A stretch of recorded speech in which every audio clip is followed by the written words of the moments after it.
next revolution. I'm Patrick Henningsen, and this is the 21st Century Wire.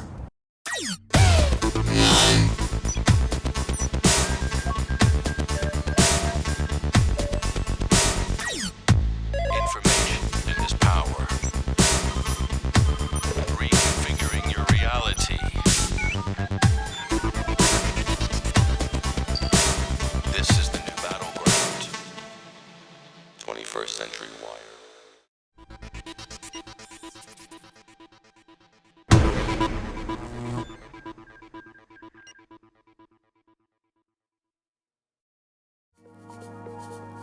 This week, we take a journey to the south coast of England, from Portsmouth Harbour to the historic Isle of Wight, to spend the day with David Icke.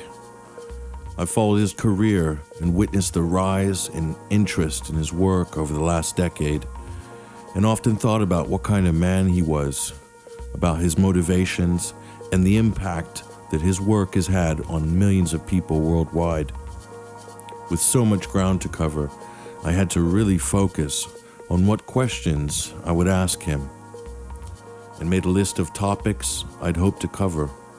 It turned out to be a very long list, but this was a rare chance for us to get a clearer fix on who we are and why we are here as habitants on this third rock hurling through space and time.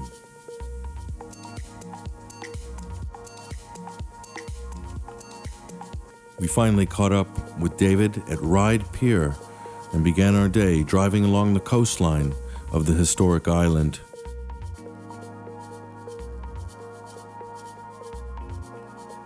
As we began our discussion, a conversation which would cover a vast array of subjects, from politics to government, to media, social engineering, the nature of physical reality, and a 21st century where humanity stands at a crossroads as we attempt to navigate the modern matrix.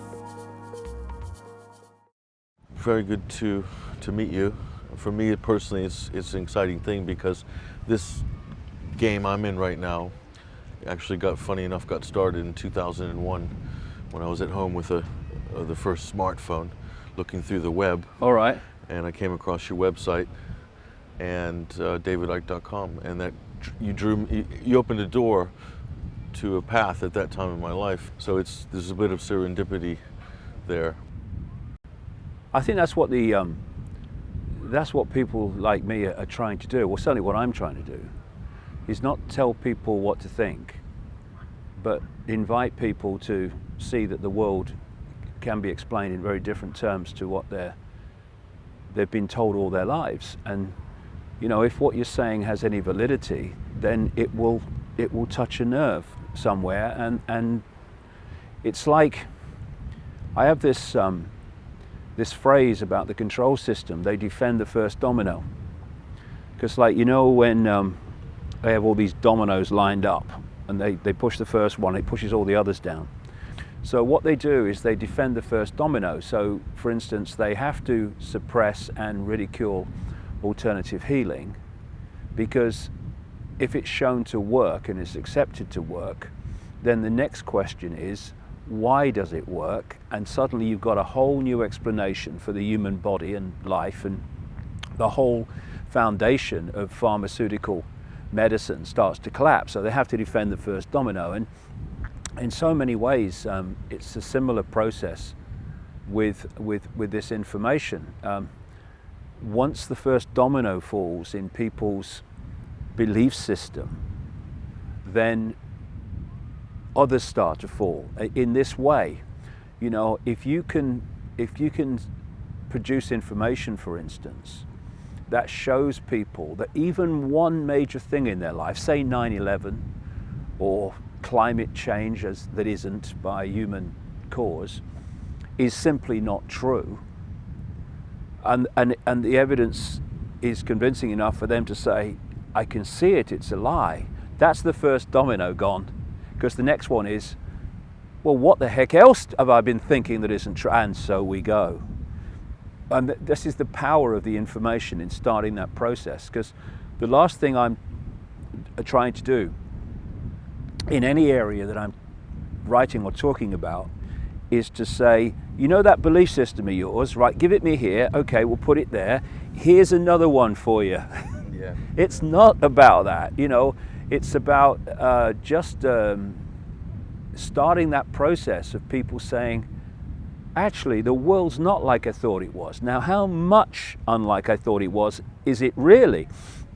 And away they go, and people then find their own truth. Because, you know, what is truth? For me, the only certainty is eternity. Everything within that is up for grabs in terms of the way we manifest reality. And so what is truth? It's your truth, it's a truth. The truth, I think, is very simple, that we're all one infinite consciousness, and we're different points of attention within that infinite consciousness. So these people walking past me now have a certain point of attention. I have a certain point of attention. And the way we perceive reality as a result of that point of attention is different. But we're still the same one infinite consciousness, awareness. And for me, what the control system is at its foundation seeking to do, and has done brilliantly, is to focus, limit, and glue in place humanity's point of attention. So we're like that.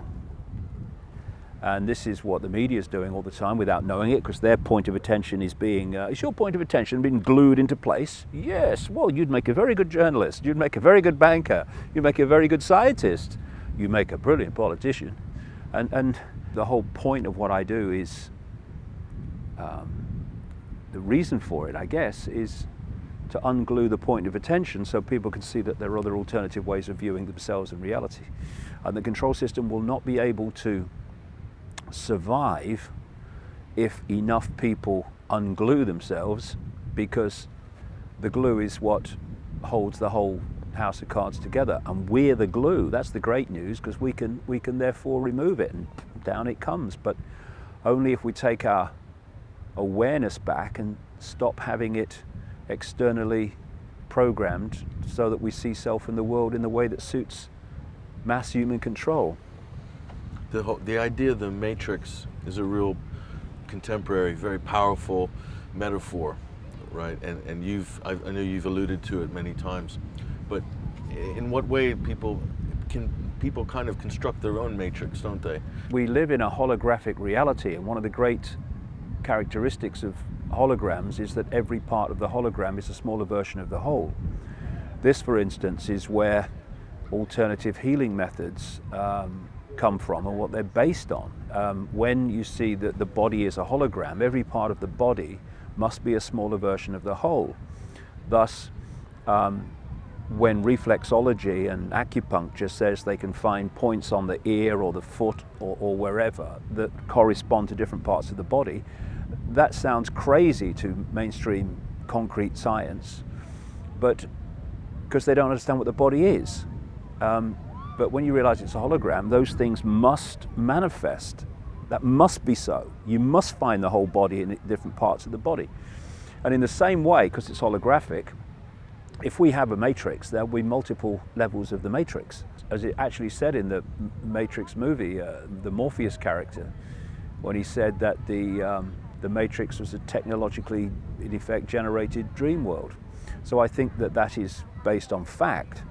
But in the same way, people live in their own matrix state, which is connected and driven, I think, by the matrix as a whole. The matrix itself is like an information prison, feeding us a sense of perception that puts us in this tunnel vision of limitation. But in the same way, people live in their own individual prisons, which they create by taking on that belief system of limitation. And it's my view that we live in an infinite reality, which is all possibility. And so when you're in a situation of all possibility, then paradox just has to be set aside, because people talk about something, they talk about something that is the all that is, has been, and ever can be. And when you say that, people say, what do you mean? That nothing can be all that is and ever can be. What it can, all possibility. Because all possibility has to be all that is and ever can be, because it's all possibility. And in the same way, everything and nothing must exist in all possibility. All possibility must be an is and an isn't. It must be an everywhere and a nowhere. And so we're dealing with this core reality that where all possibility exists, and yet we have become so detached from that, I would say, by manipulated, cold, calculated design, that vast numbers of people in this world believe that all they need to know to understand self and infinity is a book between two covers called a Bible or a Quran or a Talmud. You have a science which is based on I can't, you can't, limitation basically. When you look at the limitation in all areas of human life, this sense of I can't, this sense of little me, this sense of it's not possible, given that that's all happening within what I suggest is infinite possibility, then either humanity is completely bloody stupid in perceiving those limitations in the way that they do, or, and this is what I suggest, they are being manipulated to believe in limitation, because limitation of possibility equals limitation of perception of self and the world. And you know, when you want to enslave billions of people, you cannot have them in a consciousness state that is in an expanded perception of possibility and reality. You have to have them there. Lower their expectations. Yes, and feed them a belief system, which is what? It's a self-censorship system. Self-policing. Yeah, self-policing, self-censorship, self-perpetuating prophecies. And we call these things religion. We call them mainstream science, which is itself a religion. Atheism is a religion. The religions that believe in a God, that's their religion. And then you've got the scientific atheists whose God is there is no God. I mean, it's the same basic blueprint, just with a different name on the door. The new one's consensus reality. That's the new kind of modern religion. Consensus reality. Pop religion, really. Yeah. If everyone believes it, and then it must be true, and you must be wrong because no one else says this, or it's not on the news. You're right, and you can manipulate that simply by fake opinion polls. You can put out a fake opinion poll that says 80% of people believe this, and a lot of people will believe that because the 80% can't be wrong. And in the end, and this is where I feel the conspiracy research and exposure movement needs to open its mind, is that we can talk, and we should, about manipulated terrorist events like 9/11 and manipulated wars and manipulated economic crashes, all these things, and we need to know about them.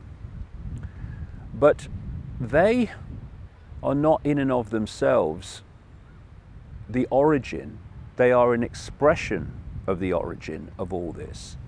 And the origin is the external manipulation of human perception.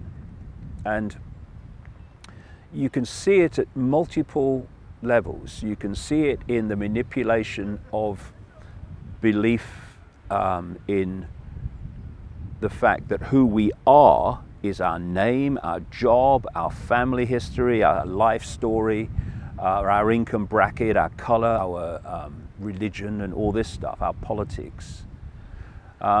When we are infinite awareness, having an experience. But then you take it in multiple other areas, like if you can persuade people that 19 hijackers that couldn't fly Cessnas somehow manifested the ability to fly wide-body jets on 9/11, then you can justify invading countries based on a war on terror that actually doesn't exist. So it's a mind game. It's a mind game. Everything is a mind game. We see 9/11 and we see people believing in the official story of 9/11. That's the external expression. But take it back to its core, it is the manipulation of vast numbers of people to believe total crap about 9/11, which as a result gives you the justification of further action which you want, what I call problem, reaction, solution. So what I'm saying, Patrick, is wherever you see the manifestations of this conspiracy in its multiple faceted, interconnected tapestry, when you pull all of them back to their core, they are expressions of manipulation of human perception.